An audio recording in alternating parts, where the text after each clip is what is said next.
Agreement ہے یہ corruption کی بنیاد پر صحیح نہیں لکھا گیا تھا، اس سے پاکستان کے مفادات کو نقصان ہے۔ تو ٹیتھیان کمپنی جو ہے اس نے دوبارہ پاکستان کے ساتھ گفتگو کی اور اب اس میں اب نیا معاہدہ تشکیل پا گیا ہے جو اگلے مہینے جس کی فارمل اناؤنسمنٹ ہونے والی ہے۔ اور اس معاہدے میں ماضی میں 25% پاکستان کو ملنا تھا اور 75% ٹیتھیان کمپنی نے لے جانا تھا، کیونکہ انہوں نے ریکوڈیک میں وہ جو سونے کی کان ہے اس میں سے سونے کے ذخائر جو نکالنے تھے، لیکن اب 50% پاکستان کا ہوگا اور 50% ٹیتھیان کمپنی کا ہوگا، اور ساری انویسٹمنٹ ٹیتھیان کمپنی کرے گی، ساری ٹیکنالوجی وہ لے کے آئے گی، روزگار بھی لوگوں کو ملیں گے، لیکن 50% سونا جو ہے وہ پاکستان کو ملے گا۔ اور جو $10 ارب کا جو جرمانہ تھا وہ بھی نہیں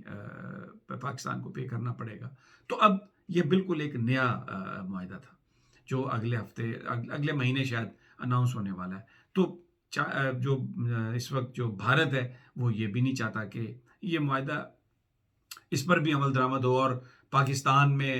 پیسے پاکستان کو ملیں، بلوچستان میں خرچ ہو اور وہاں پر بھی لوگوں کے حالات تبدیل ہوں، پاکستان کی زندگیاں تبدیل ہوں۔ بھارت یہ بالکل نہیں چاہتا۔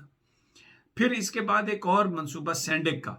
جو منصوبہ چل رہا ہے وہ بھی، اس میں بھی اب ایک نئی جدت کے ساتھ کام شروع ہو رہا ہے، اور وہاں سے بھی یہ اطلاعات آ رہی تھی کہ جو بلوچستان کو اور پاکستان کے لوگوں کو بہت اس کا فائدہ ہونے والا ہے۔ تو یہ سب کچھ روکنے کے لیے یہ بلوچستان کے اٹیک ہے۔ اب اس کو روکنے کے لیے، ان اٹیکس کا مقابلہ کرنے کے لیے پاکستانی عوام کو، پاکستان کی فوج کو ایک ہونا مسٹ ہے، بیانیہ ایک ہونا مسٹ ہے۔ لیکن انفارچونیٹلی فوج تو قربانیاں دے رہی ہے، لڑ رہی ہے، ہمارے جوان شہید ہو رہے ہیں، لیکن جو بیانیہ سیاستدانوں کی طرف سے آنا ہے انفارچونیٹلی وہ ویسے نہیں آ رہا، کیونکہ سیاستدانوں کو پتہ ہے کہ یہ امریکہ کے ایما پر بھارت یہ سب کچھ کر رہا ہے، تو وہ جواب دینے میں، ایک بیانیہ بنانے میں تھوڑا تامل کا مظاہرہ کر رہے ہیں۔ اب میں ایک اور فیکٹ اس سے پہلے میں آپ کو بتا دوں، سیاستدانوں نے جو اس پہ گفتگو کی ہے وہ آپ کو بتانے سے پہلے، جو یہ دہشت گرد مارے گئے ہیں ان کے پاس سے جو اسلحہ ملا ہے وہ اسلحہ امریکن اسلحہ ہے۔ وہ اسلحہ اب امریکہ نے کہاں سے دیا ان کو؟ کیا امریکہ نے دیا؟ کیا افغانستان کے اندر جو NDS ہے اس نے دیا؟ یا بھارت کی جو تنظیم ہے کوئی ایجنسی جس کو اجیت ڈوول چلا رہا ہے اس نے دیا؟ امریکہ نے ڈائریکٹ دیا، ایران سے انہوں نے لیا؟ یہ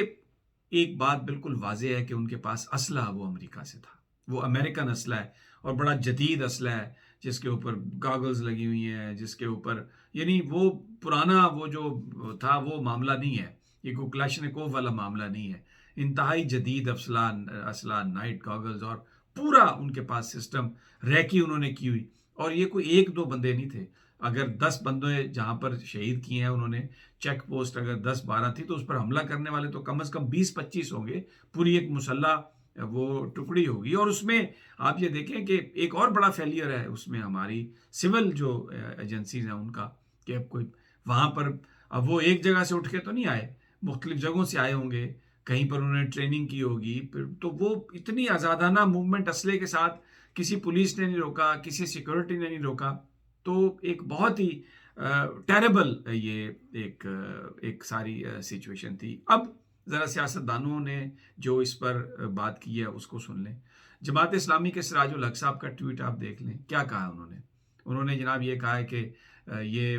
اس میں وہی ہماری حکومت کی ناکامی ہے، کوئی بھارت کو برا بھلا نہیں کہا، کوئی امریکہ سے بات نہیں کی، کوئی بیرونی دہشت گردی کی بات نہیں کی۔ اسی طرح شہباز شریف صاحب کو آپ دیکھ لیں، ان کا بھی کیا ٹویٹ آیا کہ دہشت گردی کے مقابلے کے لیے یکسو ہے قوم، اور جو شہید ہوئے ہیں ان کے ساتھ ہم کھڑے ہیں۔ کوئی انڈیا پر بات نہیں کی، کوئی امریکہ پر بات نہیں کی۔ مولانا فضل الرحمان بالکل اسی انداز میں انہوں نے بھی جو گفتگو کی ہے اس میں اپنی حکومت کو لتاڑا ہے، اپنے اداروں کو لتاڑا ہے، لیکن کوئی انڈیا پر بات نہیں کی، کوئی امریکہ پر بات نہیں کی۔